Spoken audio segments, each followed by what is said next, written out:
नमस्कार दर्शकों, आप देख रहे हैं इंडियन टीवी न्यूज 24/7। जैसे कि आज मध्य प्रदेश में चुनाव है और उनकी वोटिंग लगातार सुबह से जारी है और अब तक ये साफ तौर पर जाहिर हो चुका है कि कितने % वोटिंग हो चुकी है और कितनी और होने का अनुमान है। तो तमाम शहरों की, तमाम जिलों की और तमाम कस्बों की जानकारी के साथ हम आपके सामने हाजिर हैं। तो इंडियन टीवी न्यूज अब आपको बताने वाला है कि मध्य प्रदेश के कोने कोने में कितने % वोटिंग किस किसने की है। तो सबसे पहले अगर हम बात करें कि जिला भोपाल की, तो जहां पर अब तक हम ये जो आंकड़े बता रहे हैं आपको, मैं पहले ही बता दूं कि ये 4 बजे तक के आंकड़े, यानी कि अभी 4 बजे तक के जो हम आंकड़े आपके सामने पेश कर रहे हैं कि जिला भोपाल में 45% मतदान हो चुका है और ग्वालियर में 51% मतदान हो चुका है और इंदौर में जो है वो 54% मतदान हो चुका है और इसी के साथ जबलपुर में भी 58% मतदान हो चुका है। यानी कि इन सभी तमाम जिलों की जिनकी हम बात कर रहे हैं, इनमें अभी तक 50% से ऊपर मतदान हो चुका है, सिवाय भोपाल को छोड़ के। वहीं अगर हम बात करते हैं उज्जैन, रतलाम और बालाघाट, यहाँ पर 68% से ऊपर मतदान हो चुका है। यानी कि सुबह जो इन सभी जगहों, जिन जगहों के हमने नाम बताया, जिन स्थानों के, जिन जिलों की हम बात कर रहे हैं, इनमें सुबह के टाइम में जब आंकड़े आए थे सामने तो केवल 9-10% ही मतदान हुआ था। लेकिन अब शाम के टाइम यानी 4 बजे तक का जो रुझान आया है सामने, वो ये है कि 70% तक के मतदान इन सभी जिलों में हो चुके हैं। लेकिन वहीं एक इलाका ऐसा भी है, एक जिला ऐसा भी है जहां बिल्कुल भी मतदान नहीं हुआ है। ये बड़ी ही सोचने वाली और गंभीर बात है कि वहां पर कोई भी वोटर वोटिंग बूथ पर नहीं दिखाई दे रहा है। आखिर उसके पीछे का कारण क्या है, उसके पीछे की वजह क्या है, उसके पीछे के लोगों की मंशा क्या है, वो हम आपको बताने वाले हैं। कि जो मध्य प्रदेश में एक स्थान है यानी कि छिंदवाड़ा में मतदान का बहिष्कार हुआ है, वो भी पूर्ण रूप से, यानी कि वहां 1% छोड़िए, एक शख्स भी वहां पर वोटिंग के लिए नहीं गया है। वहां के सभी आम जनता ने, सभी लोगों ने मतदान का पूर्ण रूप से बहिष्कार किया है। और उसके पीछे जो है कि छिंदवाड़ा विधानसभा के अंतिम छोर में बसे ग्राम सहपुरा में मतदाताओं ने मतदान का बहिष्कार कर दिया है 2:30 बजे तक। यहाँ, जी हाँ, मैं बता रहा हूँ 2:30 बजे तक। और मैं 4 बजे तक की भी बात करूं तो यहाँ पर किसी ने भी मतदान नहीं किया है। और ये गांव जुड़ा है किससे? ये गांव, आपको बता दें कि ये गांव चौरई विधानसभा से कांग्रेस की टिकट मांगने वाले बंटी पटेल का गांव है, जो चौरई विधानसभा से निर्दलीय चुनाव लड़ रहे हैं और उन्होंने कांग्रेस से टिकट मांगा था, लेकिन उन्हें कहीं से भी टिकट नहीं मिला। तो इसलिए वहां के लोगों ने और उनके समर्थकों ने छिंदवाड़ा में मतदान करने से बिल्कुल मना कर दिया है। यानी कि छिंदवाड़ा में मतदान का बहिष्कार हुआ है, वो भी पूर्ण रूप से किसके चलते? बंटी पटेल के चलते। आखिर कौन है ये बंटी पटेल? बंटी पटेल वहां से निर्दलीय खड़े हो रहे थे, लेकिन उन्होंने कांग्रेस से सीट मांगी थी। और इसका नुकसान किसको होगा? मैं आपको बता दूं कि इसका साफ तौर पर नुकसान कांग्रेस को होगा। कांग्रेस को इसका नुकसान क्यों होगा?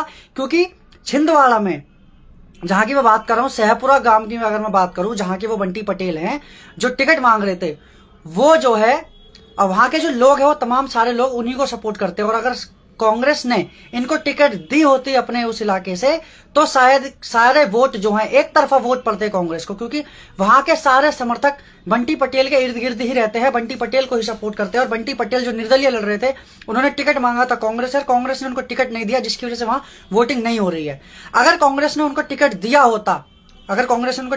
होता और बंटी पटेल कांग्रेस की सीट पर चुनाव लड़ रहे होते सहपुरा गांव से, छिंदवाड़ा की तरफ से, तो सहपुरा गांव के जितने भी लोग हैं उन सबका वोट बंटी पटेल को पड़ता और वो वोट कांग्रेस की काउंटिंग में जाता। यानी कि इसका सीधा नुकसान जो है वो कांग्रेस को इसका खामियाजा भुगतना पड़ेगा कि वहां पर बिल्कुल भी मतदान नहीं हो रहे हैं। लेकिन ये होगी छिंदवाड़ा की बात, जहां पर बिल्कुल भी मतदान नहीं हो रहे हैं, और तमाम बड़े जिलों की हमने बात कर ली। लेकिन अब हम कोने कोने की अगर हम बात करते हैं, तो हम शुरू से बात करते हैं कि आगरा मालवा में अब तक 52% मतदान हो चुके हैं, अनूपपुर में 45%, अलीराजपुर में 39%, अशोकनगर में 48%, इंदौर में 37%, उज्जैन में 46%, उमरिया में 50%, कटनी में 45%, खंडवा में 43%, खरगोन में 50%, गुना में भी 47% और ग्वालियर में 37%, छतरपुर में 43%, छिंदवाड़ा में 48% और जबलपुर में भी 40% और झाबुआ में 48%, टीकमगढ़ में 35%, डिंडोरी में 52%, दतिया में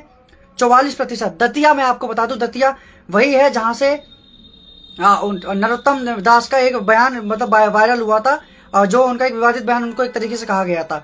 आगे बढ़ते तो दमोह में 50%, देवास में 50%, धार में 45%, नरसिंहपुर में 48%, निवाड़ी में 48%, नीमच में 53% और पन्ना में 43%, बड़वानी में 43%, बालाघाट में 55%, बुरहानपुर में 44%, बैतूल में भी 46% और भोपाल में 32%, मंदसौर में 50%, मंडला में 45%, मुरैना में 43%, रतलाम में भी 52%, राजगढ़ में भी 51%, रायसेन में 50% और रीवा में 44%, विदिशा में 48%, शहडोल में 45%, शाहजहांपुर में 54%, शिवपुरी में 47%, श्योपुर में 51%, सतना में 44% और सागर में 45%। और बात करें सिंगरौली की तो सिंगरौली में अब तक 48% मतदान हो चुके हैं, सिवनी में 50% से अधिक मतदान हो चुके हैं, सीधी में भी 42%, हरदा में 44% और होशंगाबाद में 48% अब तक ये मतदान हो चुके हैं। तो ये पूरी रिपोर्ट जो है कोने कोने से हमने आपके लिए डेटा निकाल करके आपके सामने पेश किया है इंडियन ट्रिब्यून न्यूज के माध्यम से कि मध्य प्रदेश में जिस तरीके से चुनाव हो रहे हैं तो वोटिंग जो आनी चाहिए थी ज्यादा, यानी कि 90-80 के आंकड़े जो देखे जा रहे थे कि इतनी वोटिंग होगी, उतनी नहीं दिख रही। यानी कि लोग आधे ही लोग वोटिंग करने के लिए निकले हैं और शहपुरा ग्राम के था कोई भी बंदा यानी कि कोई भी लोग जो है वोट करने के लिए नहीं निकले हैं। बाकी आगे की जो भी अपडेट होगी पूरी तरीके से जब ये वोटिंग समाप्त हो जाएगी, जितने चरणों की वोटिंग है उसके बाद हम आपको पूरा डेटा आपके सामने पेश करेंगे कि कितनी वोटिंग आखिर मध्य प्रदेश में हुई है। बने रहिए इंडियन ट्रिब्यून न्यूज़ के साथ। बहुत बहुत शुक्रिया।